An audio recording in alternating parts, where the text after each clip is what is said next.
Fact. Fact 1. Zackos are a type of canine. So that means they're related to the dogs, coyotes, and foxes. And wolves. Oh! Fact 2. There are 3 species of Zacko. Fact 3.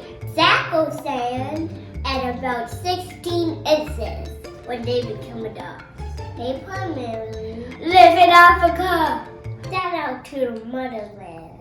These guys are omnivores. Fact 6. They have one mate for life. I'm talking about Sadie and Fiance. Both parents work together to take care of their babies. And baby Zackos are called pups. Final fact.